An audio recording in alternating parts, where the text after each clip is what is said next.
Diferentes rankings de drogas muestran que el alcohol y el tabaco tienen más peligros que el cannabis. Y sí, estos rankings tienen sus limitaciones.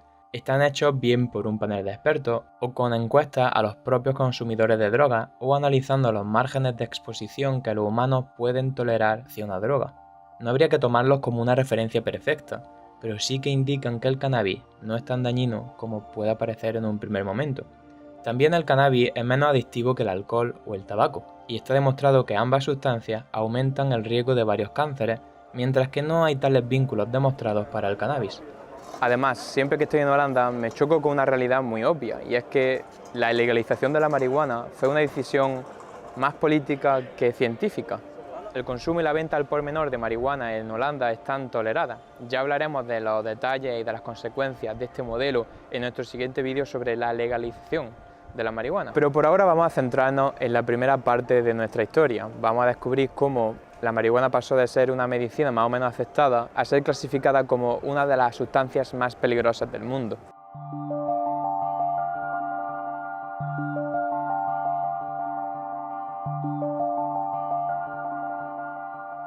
El cannabis es una droga ilegal un tanto especial. Hoy en día es la droga ilegal más consumida en Occidente y es una de las drogas más antiguas del mundo. La primera prueba de su domesticación se encuentra en China en el 4000 antes de nuestra era y también aparece en la primera farmacopea de la historia como una droga medicinal por sus usos contra la gota, el reumatismo, la malaria, entre otras más de 100 aplicaciones. También aparece en los Atharva Veda, unos textos hindúes que la describen como fuente de la felicidad y de la libertad. Incluso se cree que los ungüentos usados en las tradiciones judías y cristianas contenían marihuana. Este cálamo aromático en este pasaje de la Biblia viene del hebreo cannabosum, del que se cree que viene la palabra griega cannabis, cannabis, cannabosum, cannabism, cannabis. Fiambrera, fiambrere, fiambre, fiam, tupperware. Y el cannabis se ha seguido usando a lo largo de los años, incluido en América y Europa, donde se anunciaba como medicina o como caramelo hasta en la revista Vanity Fair. En Francia, un grupo de poetas y escritores, entre los que se encontraban Victor Hugo, Alexandre Dumas o Baudelaire, se reunían bajo el seudónimo del Club des Hachishins, es decir, que era una droga de reducido uso, pero más o menos aceptada, especialmente por sus usos medicinales, hasta que llegó el siglo XX. La marihuana comenzaría a prohibirse en el mundo occidental. En este proceso, Estados Unidos tuvo un papel predominante. Los primeros pasos hacia la legalización comenzaron con la Convención Internacional del Opio en 1912, la cual fue iniciada por Estados Unidos, un tratado que pretendía prohibir el comercio internacional del opio. Estas discusiones se incluyeron dentro de la Sociedad de las Naciones, también fundada por el presidente americano Woodrow Wilson.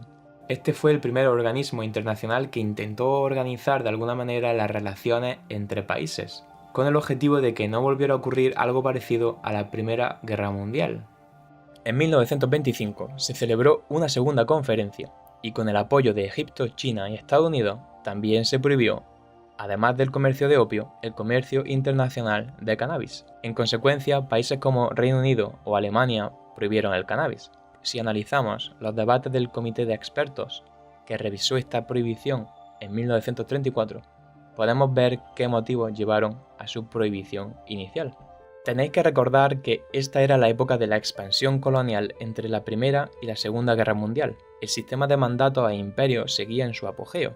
Era un mundo dominado militar, política, económica y culturalmente por Occidente. Y de los 9 expertos que formaron ese comité, 8 eran occidentales, y de ellos, 5 tenían una larga experiencia en instituciones coloniales en el norte de África y Oriente Medio. Así empezaba el informe final. Mientras que el gusto por el cáñamo hindú prevalece principalmente entre las gentes asiáticas y africanas, no está confinado solo a ellos.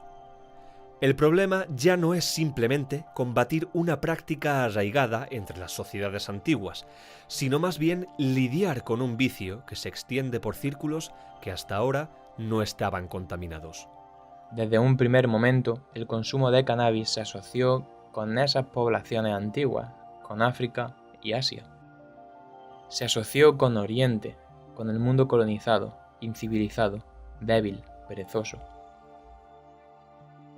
Rutina, orgullo y pereza. Ahí tenéis la explicación real de la debilidad física de estas gentes. Incluso llegando a sugerir que la marihuana inducía a comportamientos homosexuales o femeninos. Aquellos que fuman hachís tienen un pronunciado gusto por las flores, los perfumes, los dulces y los pájaros piando. Todos gustos femeninos, el cual concuerda bastante bien con su temperamento de invertidos. ¡Ah, Dios mío! Es difícil recordar que estas citas están tomadas directamente de informes redactados por los mayores expertos en medicina de la época. Pero por muy expertos que fueran, ellos también eran súbditos de este sentimiento de superioridad de Occidente sobre el resto del mundo. El cannabis se asoció con el Oriente, y todo lo que fuera Oriente en ese mundo colonial era algo negativo. Era débil, perezoso, femenino. Estos tintes racistas también se pueden apreciar en la deriva prohibicionista de Estados Unidos. En 1937 introdujo el Marijuana Tax Act. Esta ley supuso tantos impuestos y requisitos que en la práctica el cannabis quedó ilegalizado. Notad el uso de la palabra marihuana, en lugar de cannabis, que era el nombre más común para referirse a la droga en el mundo anglosajón. Harry Anslinger, el jefe de la Oficina Federal de Narcóticos, había comenzado una campaña mediática para demonizar el cannabis. Quería asociar el consumo del cannabis con los inmigrantes mexicanos que llegaron al país al principio del siglo XX y que la llamaban marihuana.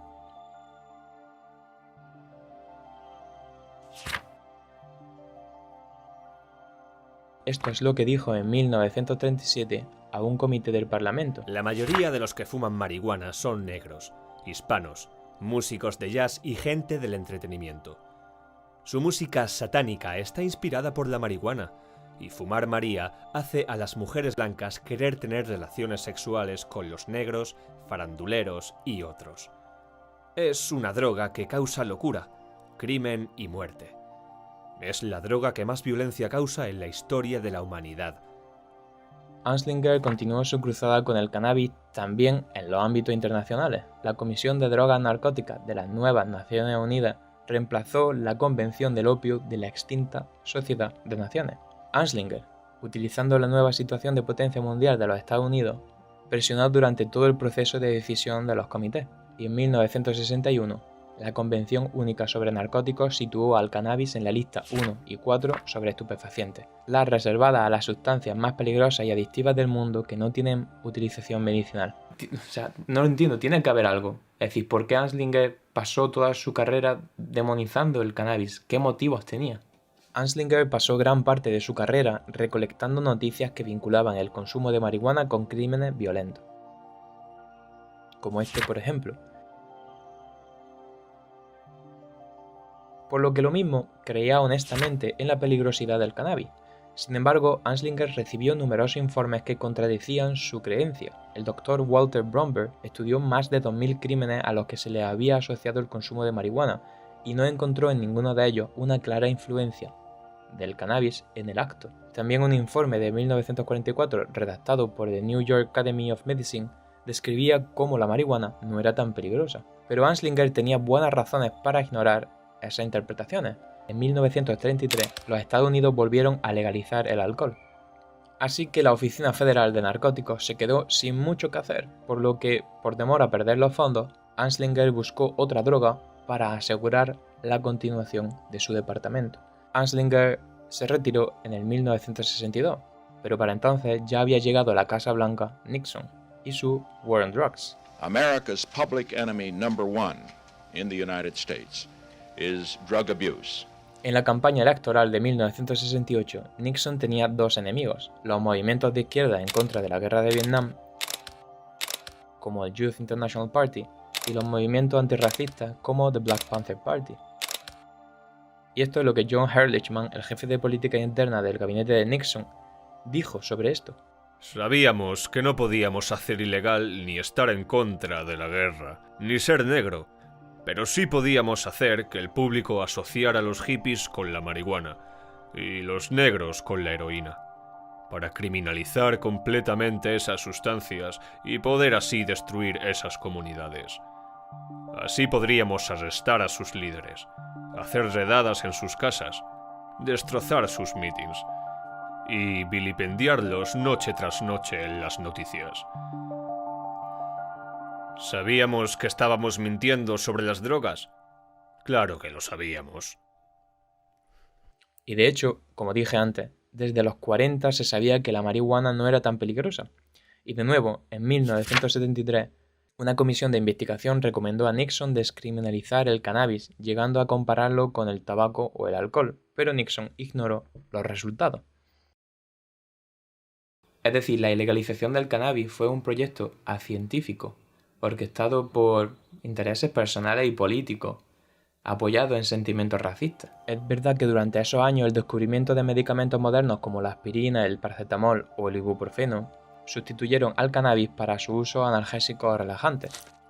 Por otro lado, el descubrimiento del nylon y otros plásticos sustituyó al cáñamo en sus usos industriales para tejidos. Hay muchos que apuntan a que Anslinger salió con William Hearst, dueño del mayor grupo mediático del país con decenas de periódicos y revistas, y también con Andrew Mellon, el hombre más rico de los Estados Unidos y que tenía grandes inversiones en la compañía petroquímica DuPont, inventora del nylon, y que entre los tres orquestaron la campaña antimarihuana.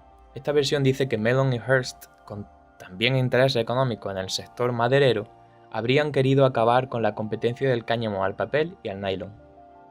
Os voy a dejar en la descripción un link a un artículo que desmonta esta explicación mucho más extendidamente, pero básicamente esta versión de la alianza entre estos tres hombres exagera el peligro que suponía el cáñamo para el papel y para el nylon. El máximo histórico de plantaciones de cáñamo en Estados Unidos fue de 14.000 hectáreas, en comparación con las 10 millones de hectáreas de algodón o cientos de millones de madera para papel. Además, si el cáñamo hubiera sido una alternativa real al nylon, pues habría seguido creciendo en esos países en los que no había intereses petroquímicos. Pero por ejemplo, Francia nunca prohibió el cáñamo industrial y todas sus plantaciones de cáñamo, excepto 400 hectáreas, desaparecieron durante el siglo XX. Es decir, el cáñamo tenía muchos usos, pero no podía competir con el algodón primero y más tarde con el nylon. La prohibición del cannabis alrededor del mundo nos cuenta varias historias. Nos muestra los primeros pasos de Estados Unidos como potencia mundial. Nos cuenta la historia de orientalismo y racismo que justificó la expansión colonial. Pero especialmente nos muestra que la manipulación mediática da sus frutos, pero que también toda manipulación a largo plazo acaba fracasando. Alrededor del mundo, numerosos países y estados están dando pasos hacia atrás, están descriminalizando o legalizando el consumo de marihuana. En el próximo vídeo veremos argumentos en contra y a favor de la legalización de la marihuana y también cómo otros países la están legalizando para ver si España debería legalizar la marihuana y cómo. Y las increíbles voces en off de este vídeo son de Álvaro, que lo podéis encontrar en sus redes sociales. Así que si te ha gustado este vídeo, pues dale al like, suscríbete, dale a la campanita de notificaciones para no perderte ninguno de los que vienen. Y nos vemos dentro de 2 semanas. ¡Hasta luego! Cannabis, cannabism, cannabism, cannabis.